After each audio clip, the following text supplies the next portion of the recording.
네, 오늘은 로마서 13장 말씀을 우리가 읽었는데 13장 1절부터 8절, 7절까지의 말씀은 어려운 말씀이 전혀 아니죠. 그냥 읽어도 다 이해할 수 있는 그러한 말씀인 겁니다. 이제 세상 권세에 굴복하라 그렇게 말씀을 하고 있고, 세상에서도 악을 행하는 자들을 위해서 하나님께서 칼을 세상에게도 하나님께서 주셨다 이겁니다. 그런데 그것은 장차 하나님의 진노를 우리에게 진노의 심판이 있다라는 것을 우리에게 말씀하고 있는 거예요. 4절 중간 부분 이하를 보면은 그가 공연히 칼을 가지지 아니하였으니 곧 하나님의 사자가 되어, 세상의 권세도 하나님의 사자로서의 일을 감당하는 겁니다. 악을 행하는 자에게 진노케 하시기 위함이다. 그것은 꼭 하나님 나라에서 그와 같이 악을 행한 자들에게 하나님의 진노가 있다라는 것을 세상의 권세를 통해서 우리에게 그림자로 보여주시고 있는 겁니다. 그런데 이제 이 말씀을 하시면서 8절 이하에 이제 사랑에 대해서 말씀을 하고 있죠. 사랑과 율법을 말씀하시면서 사랑이 온전히 사랑이 온전히 율법을 다 이루는 것이다라고 말씀하고 있어요. 다시 말하면은 이 말씀의 초점은 곧 율법에 둔 겁니다. 이 율법을 어떻게 온전히 이길 수가 있는가? 또 이루는 자가 되는가? 온전한 사랑을 하게 되어지면 율법을 다 이루는 자가 되는 것이고, 세상의 권세도 선을 행하는 자가 되어지면은 세상의 권세를 전혀 두려워할 일이 없다. 이렇게 말씀하시죠. 그처럼 율법도 하나님의 온전한 사랑으로 사랑을 하는 자가 되어지면 율법을 다 이루는 자가 된다라고 지금 말씀하고 있는 거예요. 하나님께서 교회에게 세상의 권세에 대해서 지금 말씀하시는데 이것이 지금 세상의 질서를 지키고 교회가 세상과의 어떠한 관계를 가져야 되는가? 물론 이제 문자적인 의미는 그러한 표면적인 의미를 담고 있지만 말씀의 본질은 선을 행하는 자가 되라 이겁니다. 선을 행하는 자가 되어지면 하나님의 심판에서 자유로운 자가 되는 것이죠. 마치 사랑이 율법을 완성하는 것이요 율법을 온전히 이루는 것이 된다. 이제 그와 같은 말씀이 되는 겁니다. 1절 각 사람은 위에 있는 권세들에게 굴복하라. 지금 이 말씀을 교회에게 주시는 말씀인 겁니다. 그리스도인들에게 주시는 말씀이에요. 다시 말하면 예수 그리스도 안에서 새 피조물 된 자들을 말하는 겁니다. 여기서 사람이라는 것은 그것을 의미하고 있죠. 더더군다나 이제 12장에서는 산 제사로 너희 몸을 하나님께서 기뻐 받으시는 산 제사로 드리라 이렇게 말씀하셨어요. 그러니 여기서 사람이라는 것은 그와 같이 산 제사로 드려지는 자, 새 피조물이 된 자, 다시 말하면 그리스도 안에서 새 생명으로 사는 자들에게 지금 말씀하고 있는 겁니다. 그들에게 위에 있는 권세에 어떻게 하라는 거예요? 굴복하라 이렇게 말씀하시에요. 그 위에 있는 세상에 있는 권세를 말하는 것인데 세상의 권세에 어떻게 하라고요? 굴복하라. 또 자기의 상사들에게도 동일하게 그렇게 굴복하라라는 겁니다. 굴복이라는 것은 복종보다 더 강한 개념이죠. 가장 부드러운 개념은 이제 순종이라는 것이 있어요. 이제 순종이라는 것은 말씀드린 것처럼 그 뜻을 깨닫고 기꺼이 복종하는 게 순종이죠. 즐거운 마음으로 행하는 것이죠. 복종은 왜 그렇게 하라고 그러는지는 깨닫지는 못하지만 그렇게 말하는 사람을 절대 신뢰하니까, 다시 말하면 하나님을 우리가 절대 신뢰하니까 그냥 하나님 뜻을 깨닫고 신뢰하니까 그 명령에 따르는 것이고, 굴복은 권세에 굴종하는 겁니다. 그렇게 복종보다 더 강한 의미죠. 그리고 하나님께서는 그냥 세상 권세에 다 굴복하라. 왜 그렇게 말씀하시는가? 이제 그 다음에 말씀하시 권세는 하나님께로 나지 않음이 없나니 모든 권세는 다 하나님의 정하신 바라. 주권자가 하나님이시라는 것이죠. 권세를 주신 분도 하나님이시기 때문에 그 권세에 굴복하라. 그렇게 지금 말씀하고 있는 겁니다. 그 모든 권세가 하나님의 뜻을 이루기 위함이다. 이런 뜻이죠. 하나님께서 주신 권세이니 세상의 권세도 하나님의 뜻을 이루시기 위해서 주신 거예요. 빌라도가 십자가를 통해서 결국은 하나님의 뜻을 이루시죠. 그렇게 하나님의 백성들에게 하나님의 구원의 뜻을 이루어 가시기 위해서 세상의 권세도 하나님께서 허용하신 겁니다. 그러니 세상의 권세 역시 하나님의 백성들로 하여금 온전한 그리스도의 형상으로 세워지는 데 역할을 하는 것이죠. 천지의 주제가 되신 하나님이신 것을 우리가 잊어서는 절대 안 되는 겁니다. 그러므로 베드로전서 2장 13절 14절에도 말씀하시기를 인간의 세운 모든 제도를 주를 위하여 순복하되 혹은 위에 있는 왕이나 혹은 악행하는 자를 징벌하고 선행하는 자를 포장하기 위하여 그에 보낸 방백에게 하라. 세상의 모든 제도를 순복하라, 순종하라, 복종하라, 모든 방백들에게도 그리하라 말씀하고 있죠. 디도서 3장 1절에도 마찬가지로 말씀합니다. 너는 저희로 하여금 정사와 권세 잡은 자들에게 복종하며 순종하며 모든 선한 일을 행하기를 예비하며. 그러니 모든 권세가 다 하나님으로부터 부여된 것인 것을 깨닫고 하나님의 권세에 우리가 복종하듯이 순종하듯이 그렇게 순종하고 복종하라고 말씀하고 있습니다. 2절 그러므로 권세를 거스리는 자는 하나님의 명을 거스림이니. 이 권세를 거스리는 것이 뭘 거스리는 거라고요? 하나님의 명을 거스림이니 거스리는 자는 심판을 자취하리라. 권세를 거스리는 것이 곧 하나님의 명령을 거스리는 것이 된다. 그래서 그거는 심판을 자취하게 된다라고 말씀하고 있어요. 그러니 세상의 권세를 거스려 대적하는 일을 행하는 것은 그것은 하나님의 명령을 거스리는 것이 되는 거예요. 다시 말하면 세상에서 데모하는 일들, 이와 같은 일에 우리 교회가 참여해야 되는가 말아야 되는가, 그런 것은 해서는 안 된다 이겁니다. 인도의 유명한 사람이 간디죠. 비폭력 저항 운동을 한 사람이에요. 이제 세계적으로 유명한 사람으로서 존경하고 또 추앙하고 그러죠. 그러나 그것도 권세를 거스린 것이 되는 것이니 하나님의 말씀에 어긋난 것이 되는 겁니다. 교회는 그와 같은 일을 해서는 안 된다 이겁니다. 소위 말하는 세상 일에 데모해서는 아니 된다 이거죠. 그런데 이제 일부 교회에서는 사회에 참여하는 것을 주장하는 교회가 있어요. KNCC라고 그래가지고 한국기독교협의회가 그런 것을 잘하죠. 캐톨릭도 절대적으로 사회 참여를 주장하고 있는 겁니다. 그런데 성경은 뭐라고 말씀하시? 모든 권세에 복종하라, 굴복하라 라고 말씀하고 있는 겁니다. 사회의 모든 권세에 하나님께서는 굴복하라고 말씀하고 있는 것이 그들의 심판은 하나님께서 하시는 겁니다. 앞서 12장에서 원수 갚는 것이 하나님께 있다고 말씀하고 있지요. 도리어 우리는 악을 악으로 갚지 말고 선으로 악을 갚으라고 말씀하고 있어요.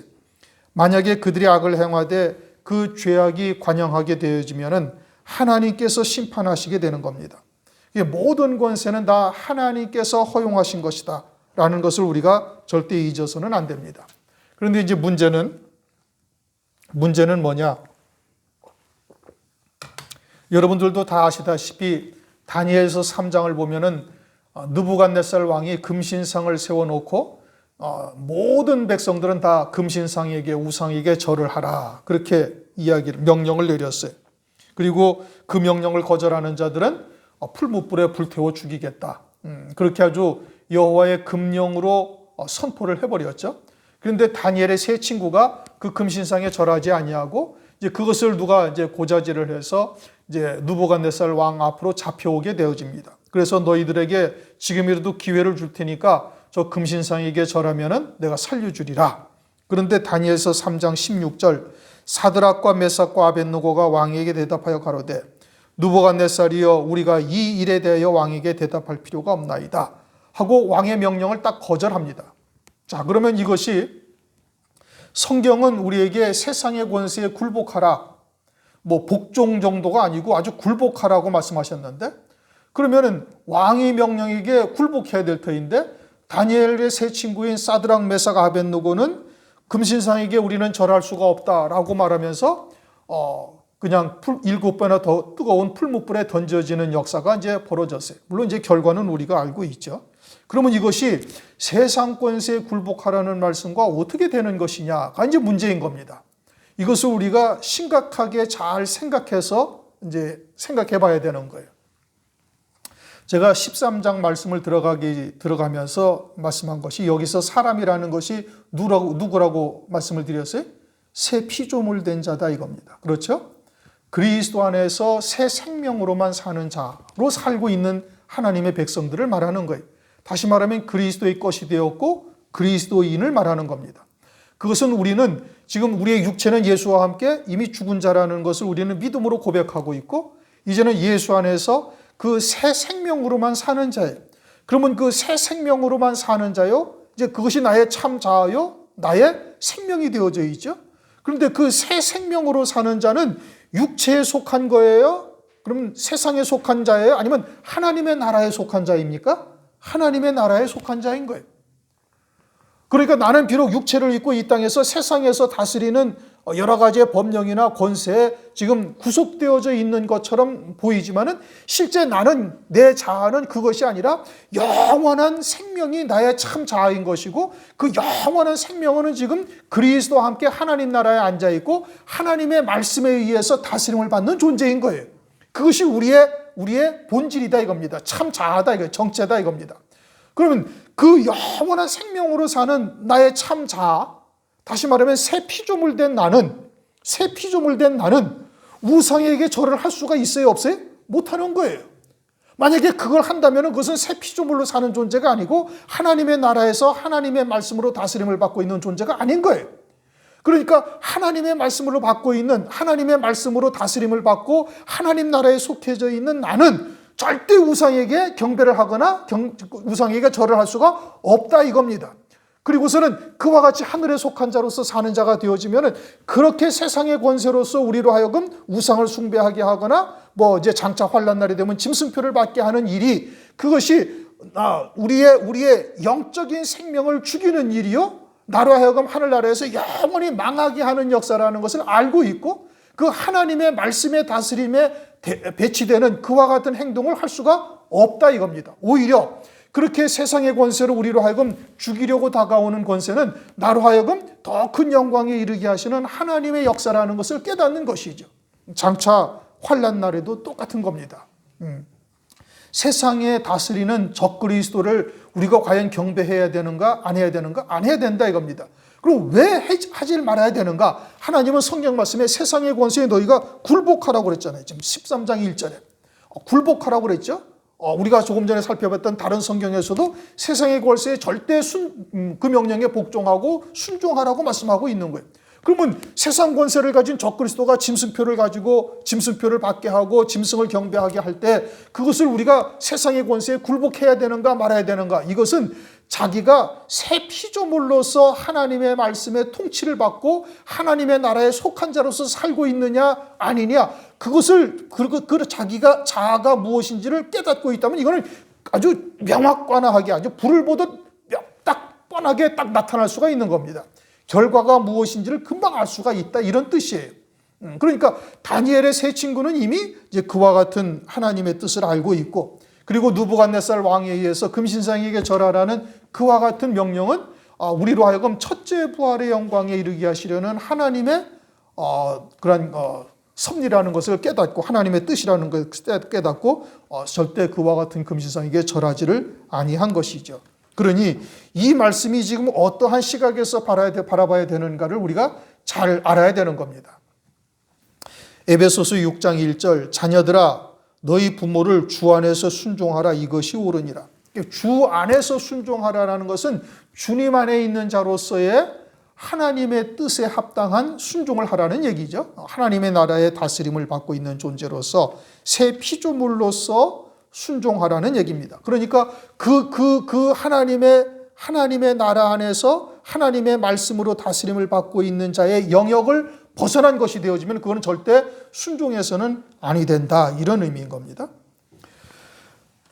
예수님이 십자가에 붙잡혔을 때 빌라도가 이런 말을 하죠. 나는 너를 놓을 권세도 있고 그리고 십자가에 못 박을 권세도 있다 라고 이야기를 하자 주님께서 요한복음 19장 11절에 이렇게 말씀하십니다.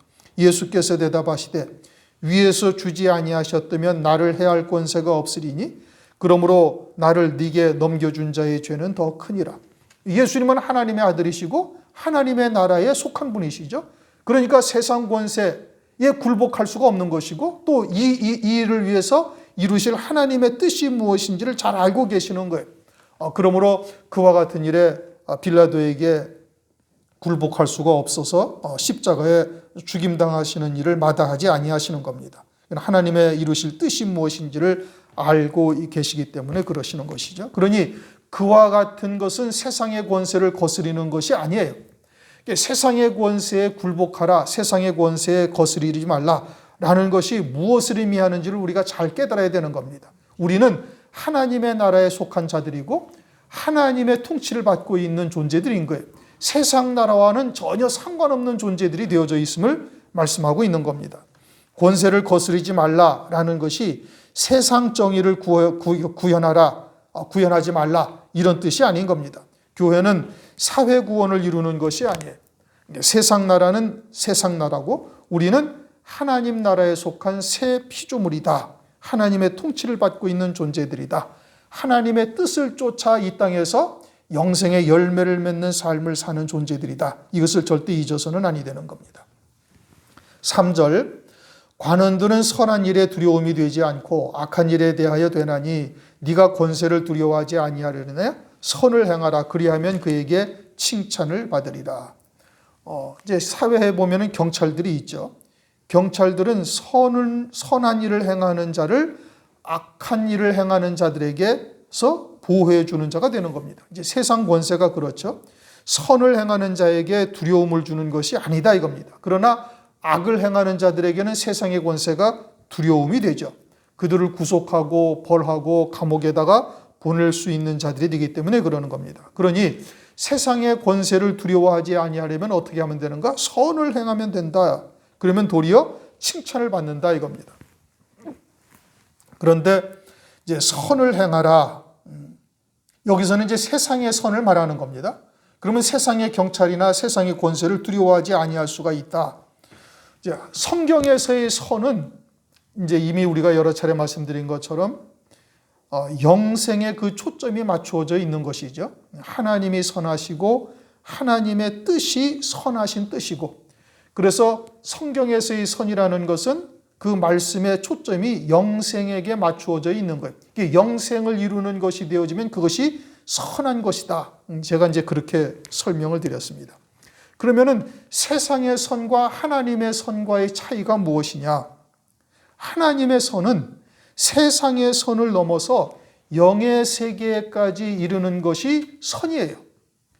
그것을 말씀하시는 거예요. 그러니까 세상의 선과는 전혀 다르다. 세상의 선도 하나님의 선 안에 포함이 되되 하나님의 선은 그 세상에서 말하는 선에 국한되는 것이 아니고 다시 말하면 뭐 착한 일을 행하고 가난한 자 고아들을 돌보아주고 또는 불쌍히 여기며 그들을 위로하고 사랑을 베푸는 것 그것도 하나님의 선, 하나님의 사랑 안에 들어가지만 하나님의 사랑은 거기에 국한되는 것이 아니라 영원한 세상, 영원한 세계까지 이어지는 선 이게 하나님의 선인 거예요. 그게 하나님의 사랑인 거예요. 세상의 사랑도 하나님의 사랑 안에 포함이 되지만 세상의 사랑이 곧 하나님의 사랑이다. 그렇지는 않다 이겁니다. 등식이 포함되는 것은 아니다 이거예요. 왜냐? 하나님의 사랑은 영원한 사랑이요 진리의 사랑이요 영원한 세계까지 이루어지는 것이 하나님의 사랑인 것이고 세상의 사랑은 잠시 잠깐에 국한되는 눈에 보이는 세상의 것에 대한 사랑인 것이고 세상의 선은 역시 마찬가지로 육신 또는 썩어질 것들을 위한 선이고 하나님의 선은 그것을 포함해서 영원한 세계까지 이루어지는 것이 하나님의 선이다 이런 의미인 겁니다. 그러므로 하나님의 사랑과 세상의 사랑 또는 세상의 선과 하나님의 선 이 차이를 잘 깨달을 수가 있어야 되겠습니다.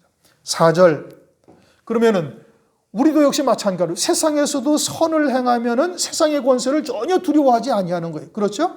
그러면 하나님의 나라, 세상의 권세나 세상의 법을 집행하는 자들은 하나님의 진노의 심판을 그림자적으로 우리에게 보여주시는 것이다. 이제 4절에서 그렇게 말씀하고 있잖아요. 하나님의 진노하심을 위하여 보응하는 자다. 그러니까 그것은 그림자라는 말씀이죠.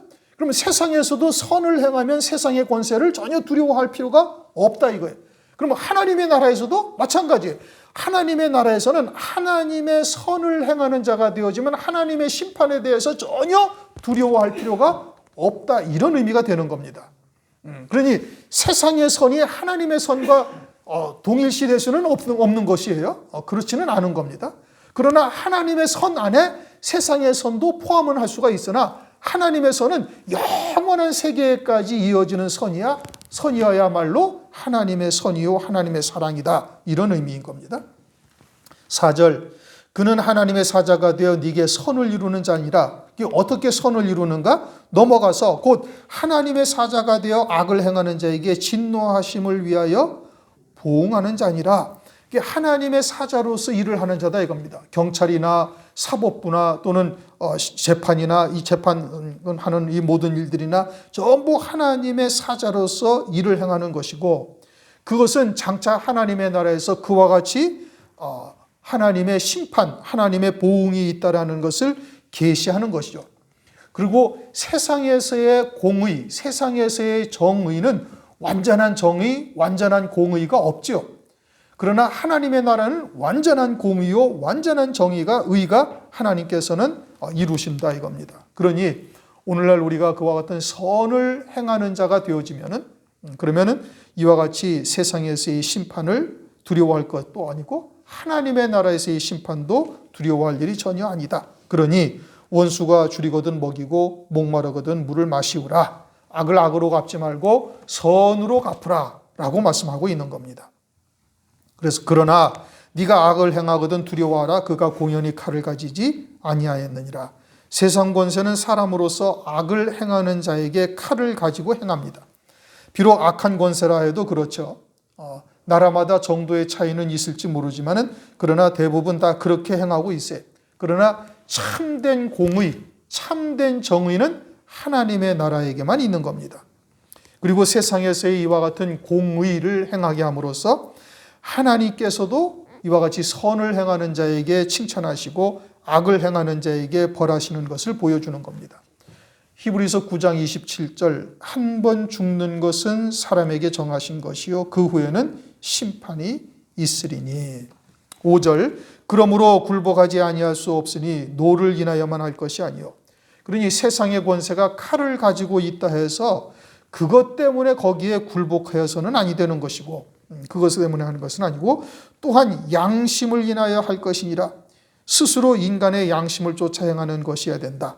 영적으로도 마찬가지로 선한 양심을 쫓아 하나님의 사랑을 깨닫고 행하는 것이어야 되는 겁니다. 육을 쫓아 사는 것이 악을 행하는 것이죠. 선한 양심을 쫓아 믿음으로 행하는 것이 되어야 되는 것이죠. 6절, 너희는 공세를 바치는 것도 이를 인함이라. 저희가 하나님의 일꾼이 되어 바로 이 일에 항상 힘쓰느니라. 모든 자에게 줄 것을 주되 공세를 받을 자에게 공세를 바치고 국세를 받을 자에게 국세를 바치고 두려워할 자를 두려워하며 존경할 자를 존경하라. 나라에 세금을 내는 이유가 여기에 있다라고 말씀하고 있습니다. 하나님의 일꾼이 되어 그 싹스를 받는 것이죠. 그래서 당연히 내야 한다라는 말씀인 겁니다. 그래서 누가복음 20장 25절, 그런즉 가이사의 것은 가이사에게, 하나님의 것은 하나님에게 바치라. 그래서 당연히 국세는 국세를, 공세는 공세를 바치고 국세를 바치고 해야 된다라고 말씀하고 있는 겁니다. 그런데 이제 7절 끝부분에 두려워할 자를 두려워하며, 이것은 이제 칼을 가지고 악을 징벌하는 권세를 두려워할 자를 두려워하라고 말씀하고 있는 것이죠. 영적으로 어릴 때는 이처럼 징벌이 두려워서 하나님의 말씀에 순종하죠. 율법 아래에 있는 자들이 바로 이제 그와 같은 신앙이죠. 그것은 하나님의 사랑 안에서 율법을 지키는 것이 아니라 하나님으로부터 벌을 당할까봐, 징벌을 당할까봐 두려워서 말씀에 복종하는데, 그것은 이제 어린아이의 신앙일 때 그런 것이죠. 그리고서는 존경할 자를 존경하라. 존경할 자를 존경하라. 그것은 세상 권세를 가진 자들 중에서 존경할 자를 존경하라는 뜻은 아닌 겁니다. 왜냐? 이제 뒤에 이제 사랑을 말씀하고 있죠. 이제 선을 가르쳐서 악을 떠나게 하는 자, 그것이 하나님의 온전하신 뜻이 무엇인지를 깨닫고 전하는 자죠. 이제 이와 같은 영생에 이르게 하는 자, 영생의 열매를 맺도록 하는 자를 존경하라라고 말씀하고 있는 겁니다. 이 말씀이 세상의 권세를 말씀을 하고 있으나 또한 교회에게도 말씀하시는 것이지요. 그리고 사랑하라 하심은 성도 사이에 마땅히 행할 바를 말씀하는 것이고, 그렇게 하나님의 사랑으로 말미암아 온전함에 이르게 되어질 것을 가르치는 자가 그것이 참으로 영생의 열매를 맺게 하는 자이니 그러할 자를 존경할 자를 존경하라는 것은 그와 같은 의미인 겁니다. 그래서 디모데전서 5장 17절 잘 다스리는 장로들을 배나 존경할 자로 알되 말씀과 가르침에 수고하는 이들을 더할 것이니라. 성경에 일렀으되 곡식을 밟아 떠는 소의 입에 망을 씌우지 말라 하였고 또 그 일꾼이 싹쓸 받는 것이 마땅하다 하였느니라. 그러니 잘 가르치는 장로들을 배나 존경하되 그 싹을 받는 것이 마땅하다라고 말씀하고 있는 겁니다. 세상에서도 하나님의 사자, 하나님의 일꾼이 되어져서 쓰임받는 자들을 위해서 국세와 공세를 바치라고 말씀하고 있죠. 마찬가지로 영생에 이르게 하는 열매를 맺게 하는 자들, 존경할 자들에게도 그와 같이 하라라고 말씀하고 있는 겁니다. 8절 피차 사랑의 빚 외에는 아무에게든지 아무 빚도 지지 말라.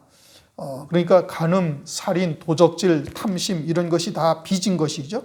탕감받은 자로서 주님에게 빚진 자가 되어지는 것이고, 그러한 빚을 갚는 것은 이웃에게 사랑으로 갚을 수밖에 없는 것이에요. 주님이 제자들에게 가르쳐 주신 기도에도 그것을 말씀하고 있죠. 마태복음 6장 12절을 보면 우리가 죄 지은 자를 사하여 준 것 같이 우리 죄를 사하여 달라라고 가르쳐 주셨는데, 사실은 그게 죄라는 단어가 아니고 빚이라는 단어입니다. 우리가 우리에게 빚진 자를 탕감하여 준 것 같이 우리의 빚도 탕감하여 주실 것을 구하고 있죠. 그것은 사랑으로만 행할 때 그와 같은 빚을 갚는 일이 되는 겁니다. 그래서 아무에게 아무 빚도 지지 말라. 남을 사랑하는 자는 율법을 다 이루었느니라. 사랑이 율법의 완성이다. 그런 뜻이죠. 마태복음 22장 39절 둘째는 그와 같으니 네 이웃을 네 몸과 같이 사랑하라 하셨으니 이 두 계명이 온 율법과 선지자의 강령이라. 그 앞에서는 하나님을 사랑하라, 그리고 네 이웃을 네 몸과 같이 사랑하라, 이렇게 사랑하라는 것이 온 율법과 선지자들의 강령이다. 다시 말하면 하나님의 온전하신 뜻이다. 그런데 이 사랑이라는 것은 육신의 사랑이나 인간적인 사랑이거나 또는 잠깐의 사랑이 아니라 하나님의 사랑이요, 이것은 영원한 사랑을 의미하는 겁니다. 영생에 이르게 하는 하나님의 사랑을 말씀하고 있는 것이죠.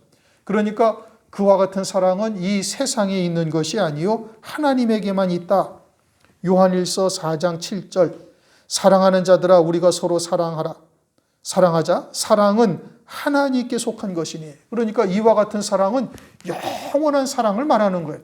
하나님을 사랑하고 네 이웃을 사랑하라는 말씀은 그러한 하나님의 사랑이 무엇인지를 깨닫고 그 사랑 안에서 사랑하게 되어질 때, 그러할 때 모든 율법을 다 이룬 것이 되어지는 것이고 온 율법과 선지자의 강령이다라고 말씀하고 있는 겁니다. 요한일서 4장 10절 사랑은 여기 있으니 우리가 하나님을 사랑한 것이 아니요 오직 하나님이 우리를 사랑하사 우리 죄를 위하여 화목제로 그 아들을 보내셨음이니라. 그러니 우리가 그러한 사랑으로 사랑을 하게 되어지면 온 율법을 다 이룬 것이 된다.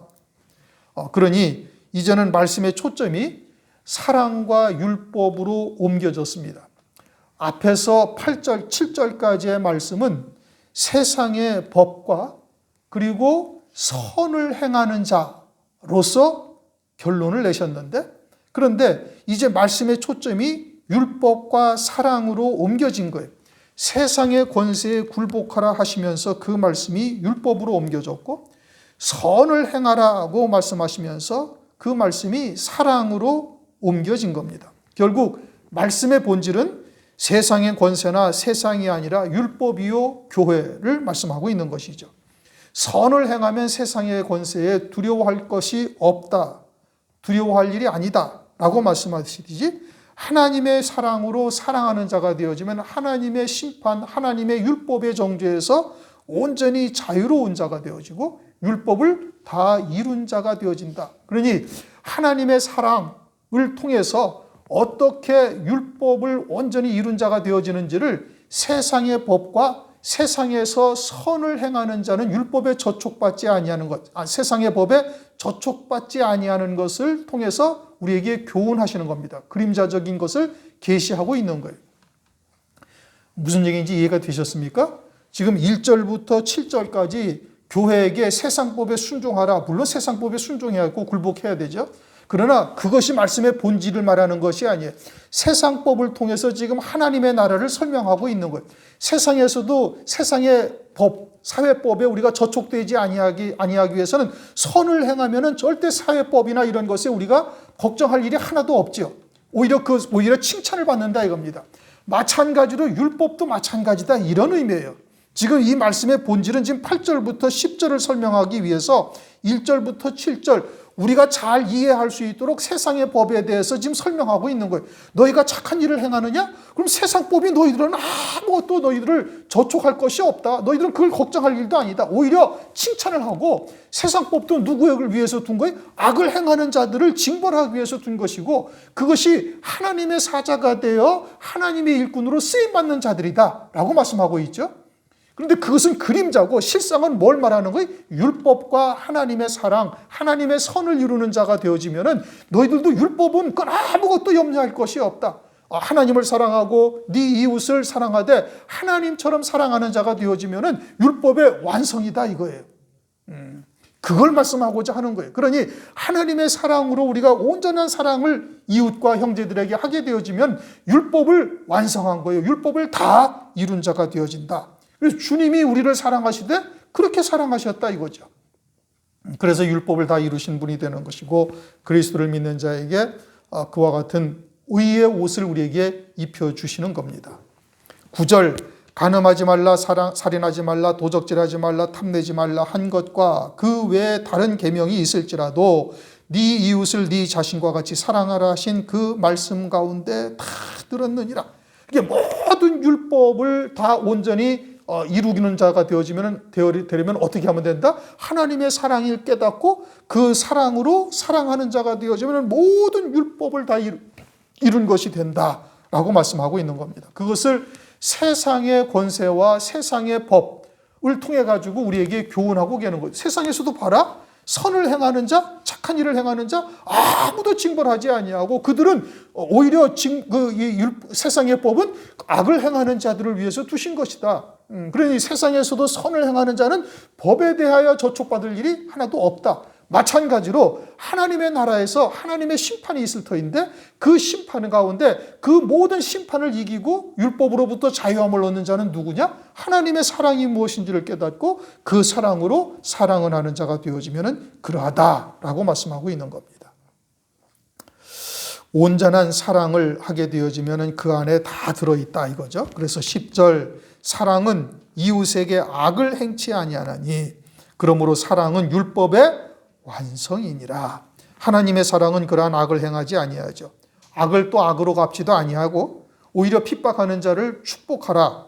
성경에서 그렇게 말씀하고 있죠. 원수가 줄이거든 먹이고 목마르거든 마시우는 자가 된다라고 말씀하고 있는 겁니다. 그래서 선으로 악을 이기는 자가 되는 것이죠. 오늘날 우리가 진리의 사랑, 참 사랑이 무엇인지를 바르게 깨닫게 되어지고 그 사랑 안에 있는 자가 돼서 그러한 사랑으로 사랑을 하는 자가 되어지면 율법은 우리에게 아무런 의미가 없는 것이 되는 거예요. 율법은 죄를 범한 자들을 위해서 두신 것이죠. 마치 세상에 있는 사회법과 똑같은 겁니다. 그러므로 우리가 산제사, 산제물이 되어서 온전한 하나님 앞에 드려진 자가 되어졌는가? 영적인 예배를 드리는 자가 되어졌는가? 그러면은 하나님의 사랑으로 온전한 사랑을 이루는 자가 되고 그것을 통해서 율법을 다 이루는 자가 된다. 이러한 열매가 우리에게 나타나야 된다라는 것을 말씀하고 있는 겁니다. 왜 그러냐? 이제 11절에 말씀하는 거예요. 이제는 자다가 깰 때가 되었기 때문이다. 그런 의미인 겁니다.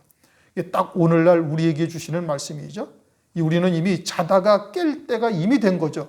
이미 늦었다고도 볼 수가 있는 것이죠. 그러니 이와 같은 말세에 사는 우리들은 어떻게 해야 되는가? 하나님의 사랑이 무엇인지를 온전히 깨닫고 진리의 사랑 안에서 그 사랑으로 사랑을 할 수 있는 자가 되어지면 온전한 율법을 다 이루는 자가 되고 있음을 말씀하고 있는 겁니다. 기도하시겠습니다.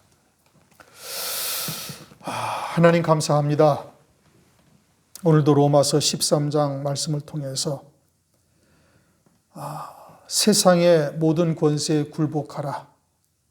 그리고 그러한 세상의 권세에 우리가 넉넉히 이기는 자, 아무런 저촉을 받지 아니하는 자가 되기 위해서는 선을 행하는 자가 되어야 될 것을 말씀하고 있고, 결국은 이 말씀이 율법과 하나님의 뜻을 이루는 일이 길이 무엇인지를 우리에게 살펴볼 수 있도록 은혜를 베풀어 주심을 감사를 드립니다.